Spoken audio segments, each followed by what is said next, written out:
kama unavyomuona huyu hapa.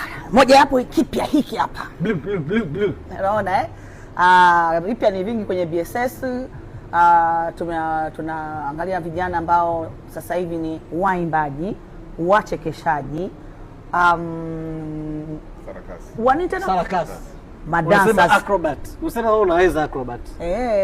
Mimi si nitawapa clip ya acrobat yangu. Alafu ndio wengine waige hivyo. Hiyo kuna acrobatic, sarakasi ndio acrobatic, dancers, wachezaji, wachekeshaji. Bwana mkubwa anamwona hapa ni judge wetu mpya, hiyo nalo ni jipya. Na kingine sisi kesho tutakuwa Mwanza. Tarehe 7 na 8 tutakuwa Rakailo pale. Kama unajua kuimba, unajua kucheza, unajua gete, fika hapo kesho kutwa uonyeshe kipaji chako. Haijalishi umri. Unaweza kuwa na miaka 70 lakini unachekesha ukaja au ongelea hilo jambo. Unaweza ukawa una umri ambao hujawahi kuona wakishiriki mashindano. Huu ndio wakati wako. Sasa tunaruhusu hadi watu wa miaka 80. Hadi 90 kama unaweza kuongea ukachekesha. Hadi 90.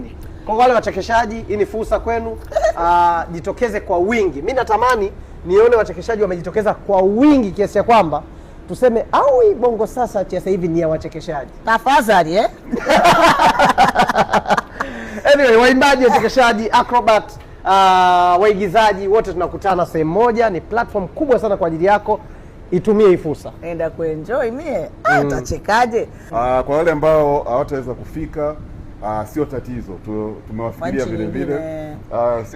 Kuna wengine hata hapa Tanzania unaweza kutaweza kufika. Fursa ipo. Unaweza ukajirekodi. Alafu lakini fuatilia page ya Bongo Star Search, wanaeleza vizuri unatakiwa kufanya nini na kuituba wapi. Utatuma video yako na tutawasikiliza wote. Kwa hiyo kama huwezi kufika, please record yourself.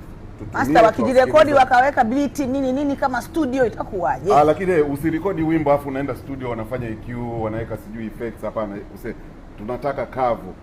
Kama